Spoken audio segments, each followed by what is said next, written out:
Ada gak orang Indonesia yang gak suka es teh? Kayaknya nggak ada kali ya. Kenapa sih es teh selalu ada di restoran, rumah makan, bahkan mungkin sekarang kafe, meskipun dalam bentuk collab ya. Leciti, lemon tea, green tea, yang lainnya lah. Intinya teh. Jadi kenapa sih teh itu sekarang, mungkin dari dulu, itu bisa masuk ke semua kalangan orang Indonesia? Ini cukup menarik. Bagaimana kalau kita bahas? Langsung aja. Let's go.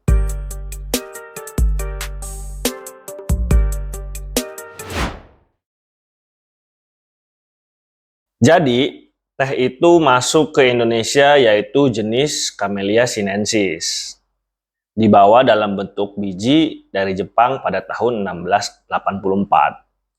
Pada awalnya teh ini sebagai tanaman hias. Ternyata sejarah teh ini sangat panjang. Pada tahun 1830, Belanda memberlakukan tanam paksa terhadap masyarakat Indonesia untuk mendulang pundi-pundi penjualan teh. Karena pada saat itu, teh itu dipandang sebagai emas hijau.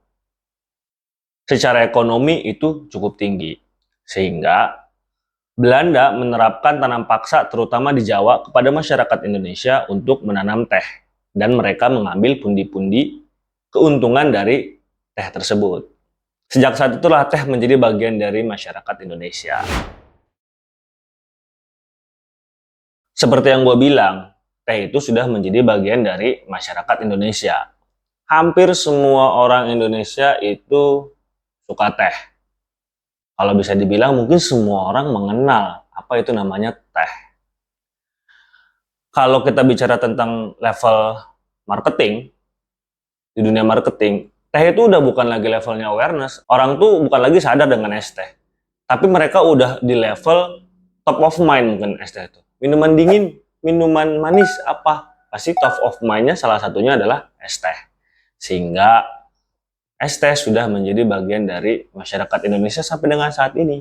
Ditambah, orang-orang Indonesia itu sangat gemar sekali minum minuman manis.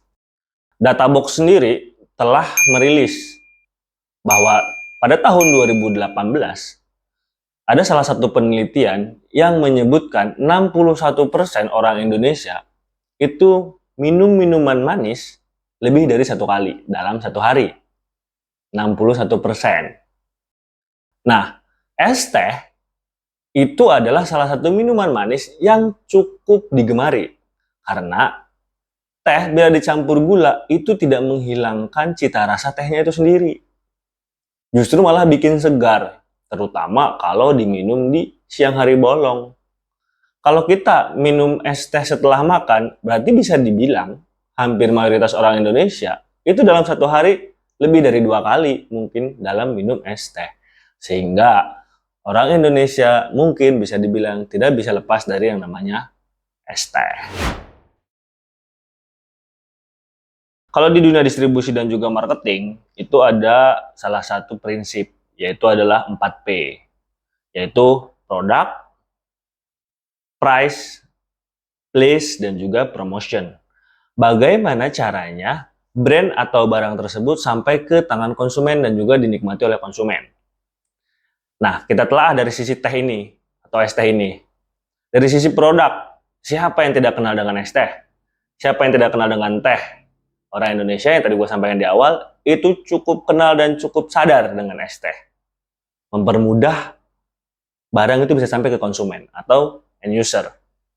Lalu, price. Karena supply yang cukup banyak di Indonesia, sehingga harga dari es teh sendiri atau dari teh sendiri, teh bahan bakunya, itu cukup murah. Cukup terjangkau lah. Sehingga tidak membebankan untuk semua penjual teh itu untuk memberikan harga yang tinggi. Jadi harga rendah pun, yang terjangkau pun itu masih bisa mendapatkan untung. Nah, dari sisi produk, dari sisi price udah sangat untung. Lalu bagaimana dari sisi place? Saat ini hampir semua rumah makan, hampir semua restoran, kafe itu menyediakan menu es teh. Meskipun dalam berbagai varian ya. Bahkan saat ini di kaki-kaki lima banyak sekali orang-orang yang sudah menjual es teh dalam berbagai varian.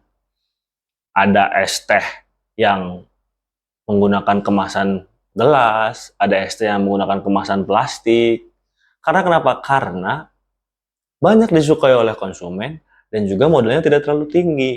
Lalu dari sisi promotion, kalau promotion sih kayaknya sudah tidak perlu dilakukan lah. Kecuali kalau kita baru-baru buka, untuk mengenalkan orang lain, untuk men-trial orang lain, mencoba produk kita, oke lah. Tapi rasanya promotion itu sudah tidak dibutuhkan untuk konsumen yang memang benar-benar suka dan juga bisa menerima produk tersebut. Maka dari itu, bagaimana superpowernya es teh di Indonesia ini, sehingga mungkin saat ini tidak bisa disaingi oleh minuman manis yang lainnya.